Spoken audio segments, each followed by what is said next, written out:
নমস্কার বন্ধুরা, আমি সুদেশনা চলে এলাম আবার একটি নতুন ব্লগ নিয়ে।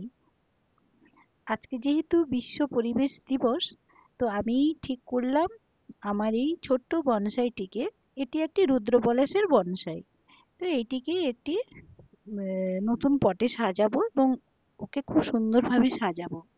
ওর মনে খুব দুঃখ, বুঝলে? কেন? এর অনেকগুলো বন্ধু বান্ধব ছিল, তো সেগুলো একে ছেড়ে চলে গেছে। এর কোনো দোষ ছিল না, ওরা আপন মনেই চলে গেছে। এই থেকেই দেখো না, একলা থাকার জন্য সব সময় তৈরি থাকতে হয়। সর্বদা এটা ঠিক নয় যে তোমাকে সঙ্গ দেবার জন্য একটি বন্ধুর প্রয়োজন বা একটি সম্পর্কের প্রয়োজন। আমরা এমন একটি যুগে এসে দাঁড়িয়ে আছি না, যেখানে যে কোনো সম্পর্ক, যে কোনো বন্ধুত্ব, যে কোনো সময়, যে কোনো কেউ তোমাকে ছেড়ে চলে যেতে পারে। তোমাকে বোকা বানাতে পারে, তোমাকে ধোঁকা দিতে পারে। তাই বলবো, একা বাঁচতে শেখাটা আমাদের উচিত। এই বনসাইটিকেই দেখে দেখো, একা একা নিজে নিজে কি সুন্দরভাবে বেড়ে উঠেছে, আর কি সুন্দর ছোট্ট টবে এভাবে ও নিজেকে রেখেছে। তো কত ভালো লাগছে একা একা এভাবে ও নিজে বেঁচেছে। ওর মনের জোর ছিল তাই। আর যারা ওর বন্ধু ছিল, ওরা কবে উধাও হয়ে গেছে। আমি আরো অনেকগুলোই বনসাই করেছি, পরে পরে তোমাদের ওগুলো দেখাবো। বনসাই তোমরা করতেও পারো, যারা একেবারে গাছ করতে পারো না, তারাও বনসাই করতে পারো। তবে বনসাইয়ের অনেক নিয়ম আছে। প্রপার বনসাই করতে গেলে অনেক রকমের হিসেব নিকেশ লাগে। তো আমি বলবো, অত হিসেব নিকেশে গিয়ে লাভ নেই। নিজেরা যেমন পারি ছোট ছোট টবে সেভাবেই আমরা গাছ লাগাবো এবং মনে করব আমরা নিজেরা বনসাই করেছি। ওই ছোট ছোট গাছ যখন আম, ফল দেবে বা ফুল দেয় অনেক সময়, বা যখন বটগাছের ঝুড়ি নামে ছোট্ট ছোট্ট গাছগুলোতে, এবং তখন না খুব ভালো লাগে, ভীষণ ভালো লাগে।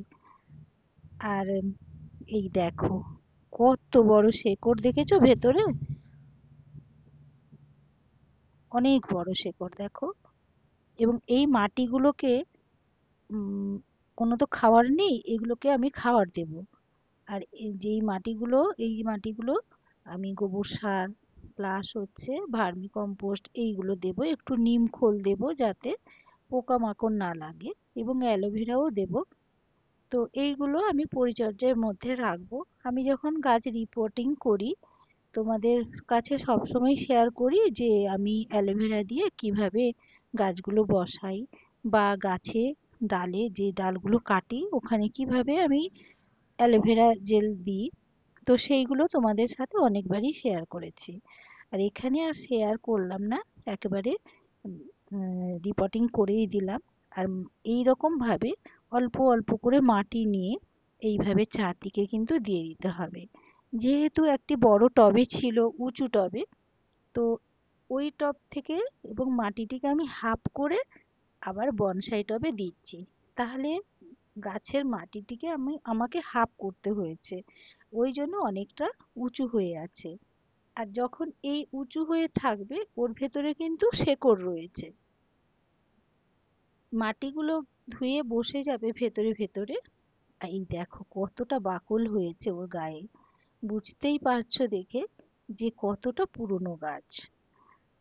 ওর আরো একটি ডাল ছিল, এবং ওই ডালটি গত বছরই ভেঙে গেছে, তাই এই একটি ডাল রয়েছে। এইবারে আমি এটিকে সম্পূর্ণভাবে পরিচর্যা করা শুরু করে দিয়েছি।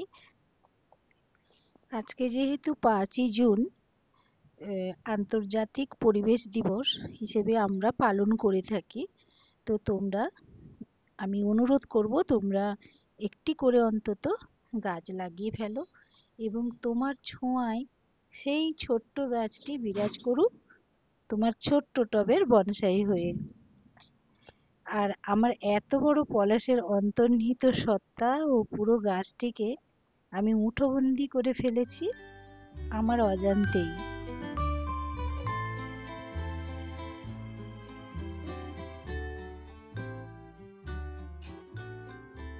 আজ বিশ্ব পরিবেশ দিবসে তোমাদের সাথে পরিচয় করালাম আমার ছোট্ট বনসাই রুদ্রপলাশের। আর আজই 5ই জুন, তো আমরা বলতেই পারি যে সবুজ পৃথিবী, পরিষ্কার পৃথিবী আমাদের দায়িত্ব। আজ তবে আসি বন্ধু, দেখা হবে পরের আবার একটি কোনো ব্লগে।